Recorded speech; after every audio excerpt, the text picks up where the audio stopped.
un couteau-ci, il faut un grand couteau assez fin qui fasse la taille du pain. C'est-à-dire que celui-là,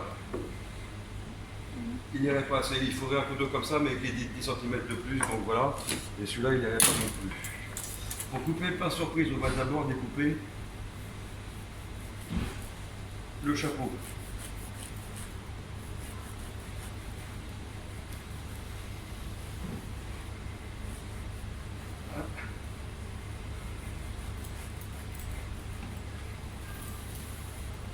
Une fois que j'ai découpé le chapeau, avec un couteau bien aiguisé comme celui-là,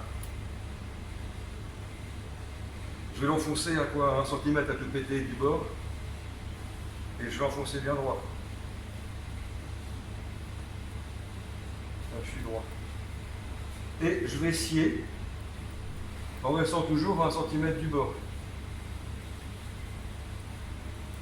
J'hésite pas, alors là, il y a plein d'astuces là-dedans. Je peux très bien taper. C'est pas grave.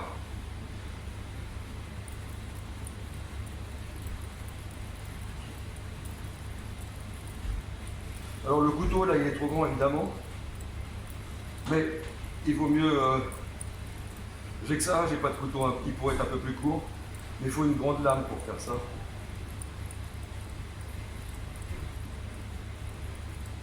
Et donc je fais attention à ce que mon couteau soit droit, là vous voyez qu'il part un petit peu en biais. Je vais essayer de rattraper un petit peu. Voilà, il faut l'avoir droit.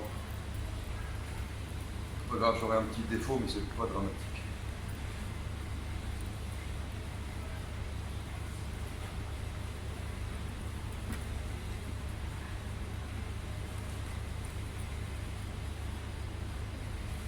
Voilà, on se m'occupe toujours d'avoir le couteau droit, surtout il ne faut pas qu'il parte trop en biais parce que sinon on va démouler à quelque chose qui ne va pas être convenable.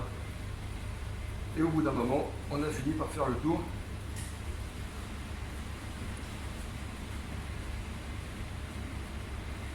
Ah, pardon. Là je regarde de nouveau. Je vais voir avec celui-là s'il arrive où. Ouais, j'arrive.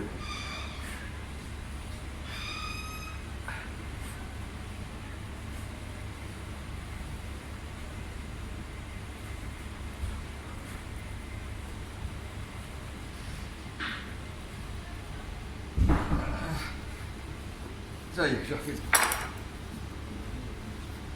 Voilà, le dessous, il a pris des coups de couteau, mais en fin de compte, il n'est pas coupé. Maintenant, l'astuce, on va pas le dire, c'est que je vais prendre le couteau et je vais mettre à peu près 1 cm du bas et je vais l'enfoncer. Je vais faire déjà un premier tour avec celui-là.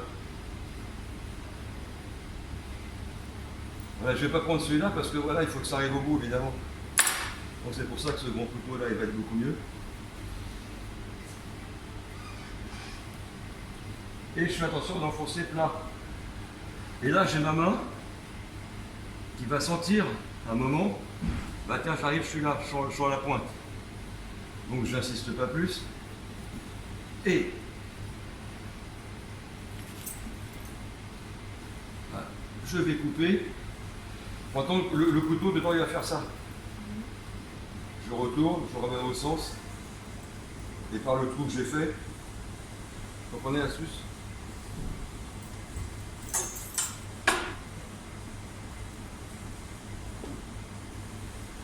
Et c'est vrai qu'il y a beaucoup de gens qui se demandent comment est-ce qu'on fait pour vider un pain surprise. Vous avez vu, c'est de l'eau. Il suffit de connaître le truc et savoir qu'on fait un trou comme ça ici à la base. Tout qui ne se voit plus une fois que c'est. Alors là, évidemment, il ne faut pas mettre un coup de couteau. Ça va venir. Ça va pas tarder.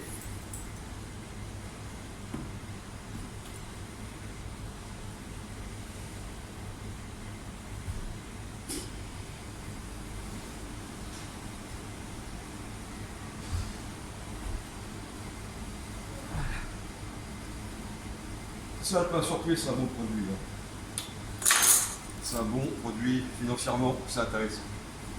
Voilà, vous voyez,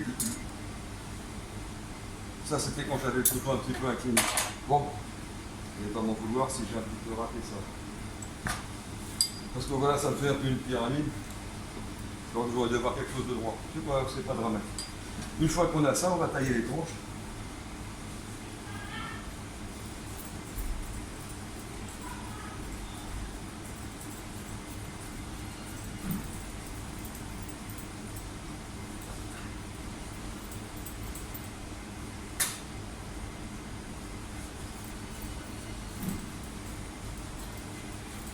Alors quand on dispose d'une machine à jambon, c'est pas mal parce que la trancheuse à jambon peut faire le travail. Mais si vous n'avez pas de trancheuse à jambon, il faut faire à la main. Voilà, donc ce que je regarde, c'est à quel endroit il rentre le couteau ici. Tout en s'entendant le pain.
Tac.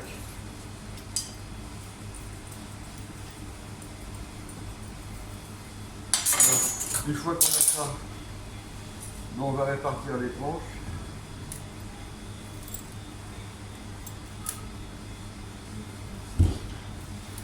On va tartiner la tartinade, c'est-à-dire le plus pratique c'est de mettre des beurres, par exemple un beurre d'anchois. On met des anchois, autant d'anchois que de beurre, on mixe, on tartine. On va mettre du jambon, du beurre, on va mixer, on tartine. On va mettre du saumon fumé, du beurre, on va mixer, on tartine.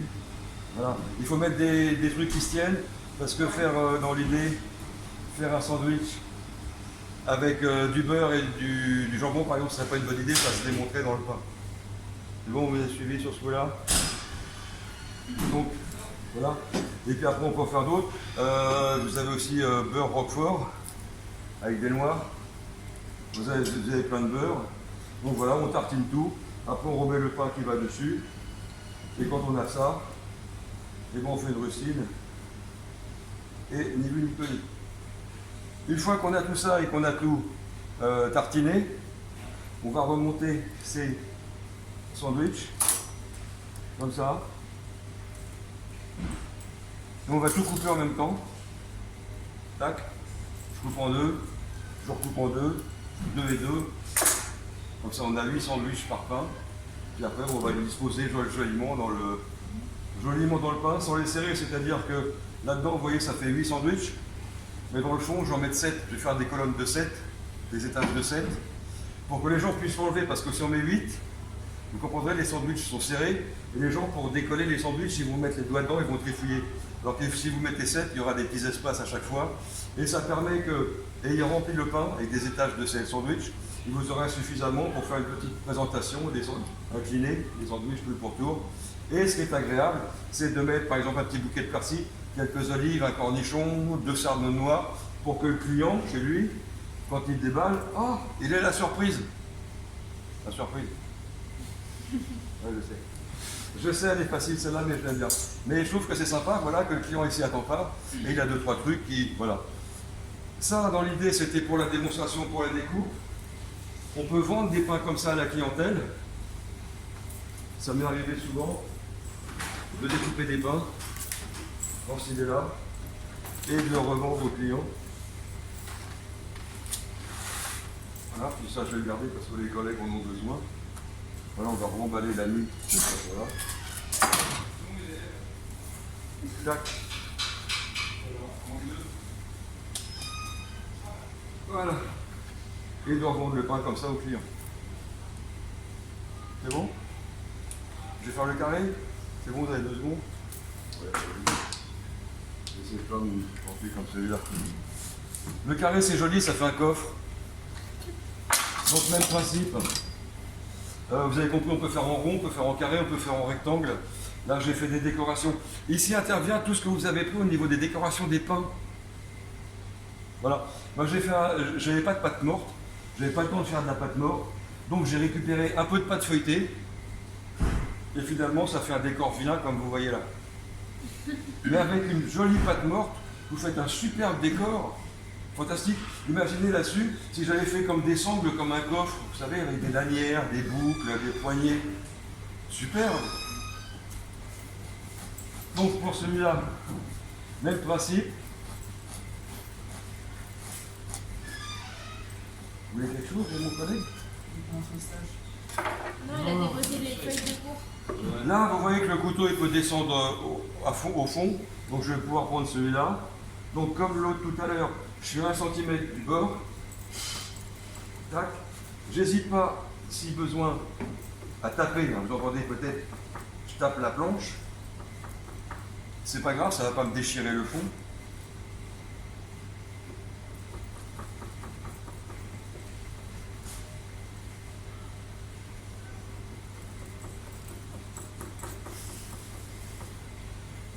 Voilà, je suis arrivé au bout. Maintenant, même principe. Ben, celui-là, je ne pourrais pas aller, il n'arrive pas au bout. Donc je vais prendre celui-ci. Vous comprenez que si je prends ça, ça va me faire un gros trou en dessous. Ça va être moche. Donc c'est pour ça que je vais recommencer avec celui-là.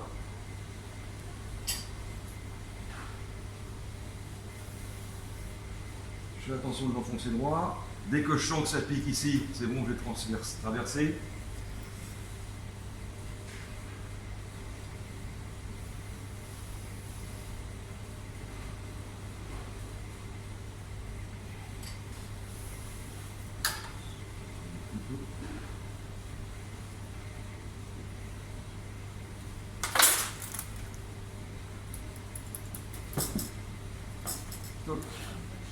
Voilà, là c'est quand même un peu mieux.